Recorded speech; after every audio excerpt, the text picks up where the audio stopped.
Hi. Okay, it wasn't a good day for a lot of reasons. I just played tennis. It wasn't good. I lost 6-3, 6-1 to a guy that I've beaten once out of like 15 times. I've beaten him before though. And I went to yoga this morning, which was good. I hoped that doing that would make me more nimble and stuff, which it did.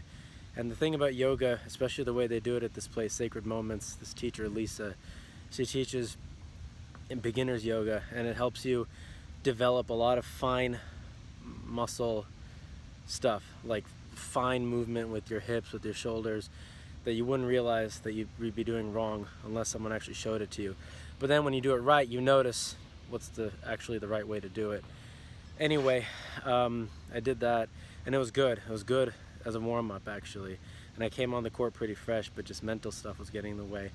And that's what it always is. It's always mental with everything. Like you have a physical body, and it exists to bring the mental into play. But if your mentality isn't good, you're not going to play good. You're not going to do good. Whatever it is, it's not going to be good. And so there's so many instances in which I had points that I could have won, break points, points on my serve, and I got broken, 5-6 times? That's not good. You should not get broken 5 or 6 times in 2 sets. That means I lost the game I was serving 5 or 6 times. But I went and I picked up that bucket from my car and I served it. And I didn't want to serve, but I served anyway. So I did it, and then I did 6 sprints to the end of the court, 4 of those, and then 2 suicides there and back up the court. Anyway, so I did that, and I'm probably gonna go on a run now.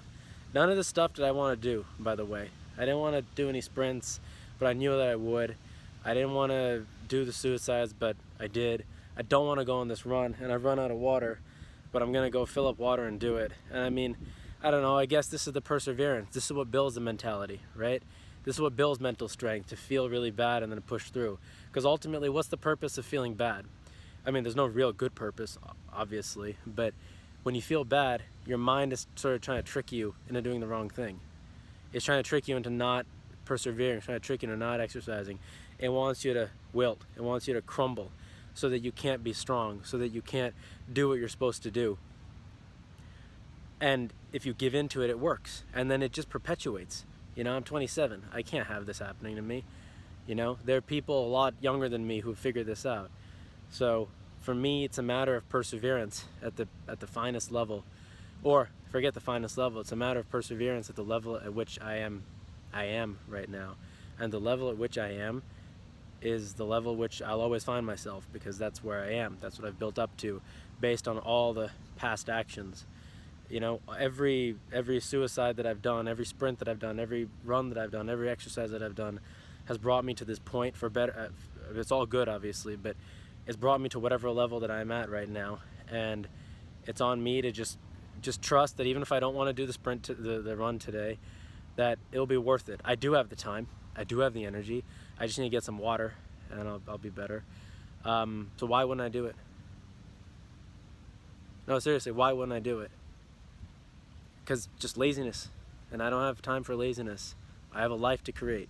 I want to be a great tennis player. I want to do a lot of things. I need to cultivate energy. I need to cultivate mental strength. And honestly, again, it's all mental, right? My body can do the run. I could probably run for 30 minutes. When I was in Central Park 3 months ago at this point, my friend Edmund, he's like, all right, there's a 6 or 7 mile trek around Central Park. We're going to do, you're going to run the whole thing, and I'm going to be on a bike. And I'm like, okay, if you say so, I'll do what I can. And then he said, your mind is going to falter, but you have to push through anyway. Your legs are going to be able to do it, but your mind is going to think you can't do it. So push through anyway. I said, okay, that's good. I can do that as best as I can. And he said, if you can't keep running straight, just like trot, like jog side to side to side to side, like, moving side to side, like you're facing left and you're just like shuffling left, essentially. I said, okay, I can do that, and I'll do what I can at least. I didn't think I'd make 6 or 7 miles. And I went, and then I lasted for 30 minutes. I thought that was pretty good for me at least. And then we switched, and then I got on the bike, and I could hardly move, and then he ran. He did the other half. And then what we did after that, we jogged back to his apartment, which is, like, I don't know, maybe another half mile away. By jogged, I mean ran. We ran, and he ran. He's really spry. I'm not. Not as spry as him, at least. And then I stopped midway, and then he said, okay, as punishment, we're gonna run up and down the flights in my stairwell, in my apartment stairwell. And I said, okay. He says, you're gonna hate this, but as soon as we're done, you're gonna be glad we did it. I said, okay, and I just didn't think about it. I just did it. I didn't listen to I didn't have the option to say no. He was really insistent. And so we got in the stairwell. This was a small stairwell, completely humid. This was July in New York, and he stood behind me, which was a good idea. And he was literally poking me in the back. Anytime I'd want to slow down or stop, he just, go, come on, go. He literally poked me. I couldn't stop. He was behind me. He was literally poking me. And he was pushing me too, figuratively, right? And so we got up 33 flights, and I was like, and as soon as I caught my breath, I said, hey, Edmund, I'm glad we did that. It's always good when it's over.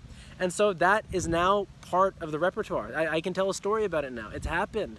And now I can source from that strength to bring strength out in this moment right now. And actually, I'm feeling excited about doing the run now. When I started this video, I wasn't.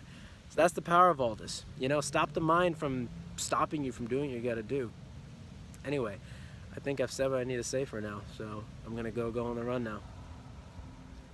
And now the run is done. I set the timer for 15 minutes, went, checked it when it was at 7.5, and then turned around, and here I am. And the timer rang exactly when I reached my car too. See, so certainly after it's done, it wasn't difficult, and it just took overcoming the mindset. It's all about mindset. So if you're watching this, I hope that this helped you, at least now or hopefully in the future, get over some mindset issues with resistance. Weakness thrives on mental resistance to doing the right thing. So I did the right thing today. I'm gonna go home and relax and then do other stuff. I have play rehearsal tonight. So anyway, that's me. A friend just texted me this. It's a quote from the Buddha. Without health, life is not life.